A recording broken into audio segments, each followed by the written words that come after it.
اور اسی طرح سے we have to understand the traps of shaitan. You know, the amazing thing about shaitan is he is very patient. وہ بہت صبر سے چلتا ہے، آہستہ آہستہ آہستہ آہستہ آہستہ آپ کو لیتا جاتا ہے، حتیٰ کہ آپ وہ ایکشن ہم لوگ کر دیتے ہیں۔ شروع میں نہیں کہے گا کہ کسی کے پاس شیطان رکھے، نہیں کہے کہ بات سنو نماز نہ پڑھو،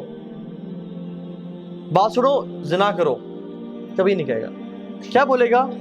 کہ ٹھیک ہے نماز پڑھ لو، اچھی بات ہے، بہت لازمی پڑھنی ہے، نماز نہیں چھوڑ سکتے ہو، لیکن ابھی تو 3 گھنٹے پڑھے نماز کی قضا ہونے میں، ابھی تو تم یہ گیم کھیل لو یا اس دوست سے فون میں بات کر لو، وہ جو تمہارا کام ہے پریزنٹیشن بنانی ہے وہ کر لو، بعد میں پڑھ لینا، ٹائم ہے ابھی۔ اور آپ کام کرنا شروع کرتے ہیں اور گھنٹے بعد آپ کو یاد آتا ہے کہ نماز رہتی ہے، پھر آتا ہے کہ نماز پڑھو گے تم، چھوڑنے کا تو سوال نہیں پیدا ہوتا، لیکن پہلے یہ کام کر لو، پہلے اس دوست سے کال کر لو، یا پہلے یہ چیز کر لو، تمہارا ہوم ورک رہتا ہے یا تمہارا یہ پروجیکٹ رہتا ہے، اس پہ تھوڑا کام کر لو، اور آرام سے فری ہو کے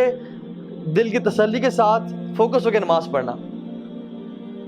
تو آپ کو اس نے کیا کہا کہ پرائورٹی تمہاری یہ ہے، جب فری ہو جاؤ گے پھر نماز پڑھ لینا، اور آپ اس میں انوالو ہوئے حتیٰ کہ 2 گھنٹے گزر گئے اور آپ کو اچانک سے یاد آیا کہ اوہ نماز چلی گئی،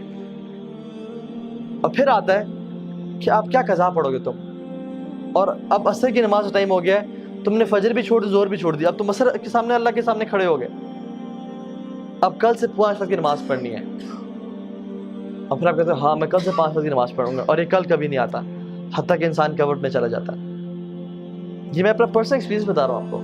میں جب یونیورسٹی میں تھا، when I was not practicing، یہ تو میرا حلیہ بالکل بھی نہیں تھا، اور ہم لوگ برائی میں تھے، تو میں اس چیز کو سمجھتا تھا کہ نماز بڑی امپورٹنٹ ہے، لیکن ہوتا کیا تھا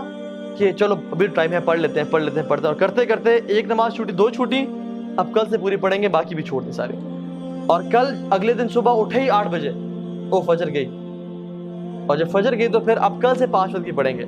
تو دس از ہاؤ شیطان پلیز۔ اسی طرح سے زنا کے معاملے میں، فورنیکیشن کے معاملے، وہ نہیں کہے گا کہ چلو یہ عورت ہے اس کے ساتھ تم بدفعلی کرو، وہ کہے گا کہ شی از سو فرینڈلی، اور کتنا برا لگے گا کہ تم اتنے روڈ بن کے رہو اس کے سامنے، اور کسی کا دل دکھانا کوئی اچھی بات ہے، تو اسے حال چال تو پوچھو، صرف کام کی بات، یہ تو بدتمیزی ہے۔ اور وہ کرتے کرتے آپ کام کی بات پوچھیں گے، باتیں کرتے کرتے فیلنگز ڈیولپ ہونا شروع ہو جائیں گی، اور آپ کے ذہن میں بہت سارے خیالات اس کو حسین کر کے، حدیث میں کیا آتا ہے، اللہ اکبر، اللہ کے نے فرمایا کہ شیطان نامحرم کو تمہارے ذہنوں میں حسین کر کے پیش کرتا ہے، وہ اتنی خوبصورت ہوتی نہیں ہے جتنی وہ خوبصورت کر کے تمہارے سامنے پیش کرتا ہے،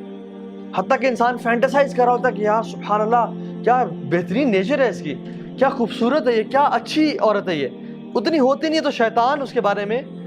وہ کر رہا ہوتا ہے، حتیٰ کہ آپ کے دل میں اس کے لیے پیار محبت ڈیولپ ہو جاتا ہے، and you die to meet her. اور جب آپ میٹنگ کرنے جاتے ہیں تو آپ کو نہیں کہتے، تم نے تو یہ چیز ذہن میں نہیں ہوتی کہ تم نے اس کے ساتھ برا گناہ کرنا ہے، بس ہوتا ہے کہ we'll just meet, I'll just see her, I'll maybe propose her or something، لیکن what happens is ہمارے پاس کاؤنسلنگ میں لڑکے آتے ہیں اور کہتے ہیں کہ ہاں بھائی ہمارا ارادہ بھی نہیں تھا، لیکن حالات ایسے بنتے چلے گئے کہ ہم سے یہ گناہ ہو گیا، اور اب کیا کریں، کیا اللہ معاف کرے گا؟ اور پھر آتا ہے اور کہتا ہے کہ اب تم نے اتنا بڑا گناہ کر لیا، اب تم اسے چھوڑ دو گے، یا تمہیں اللہ تعالیٰ معافی نہیں کرے گا، تم کس طرح رب کے سامنے معافی مانگو گے؟ تم نے تو یہ پرومس کیا تھا کہ میں یہ گناہ نہیں کروں گا۔ تو اللہ سے بھی نا امید کرتا ہے۔ آدم علیہ السلام سے اس نے یہ گناہ کروایا نا، لیکن توبہ کروانا، کیونکہ فرسٹ ایکسپیرینس تھا اس کا آدم کے ساتھ علیہ السلام، توبہ کروانا جو ہے نا اسے نا امید نہیں کر سکا۔ آدم علیہ السلام نے کیا کیا، ربنا ظلمنا انفسنا وان لم تغفر لنا وترحمنا لنکونن من الخاسرین۔ تو اس نے ارادہ کیا کہ آج کے بعد میں ان کو گناہ بھی کرواؤں گا، اور کہوں گا کہ تم اس منہ سے توبہ کرو گے، 100 چوہے کھا کے بلی حج کو چلی۔ یہ جو باتیں ہیں نا کہ اللہ سے نا امید کر دینا، this is how شیطان plays۔ تو we have to understand کہ ہم نے شیطان کو ٹیکل کہاں پہ کرنا ہے۔ the first thought comes to our mind، اس کو وہیں پہ روکنا ہے۔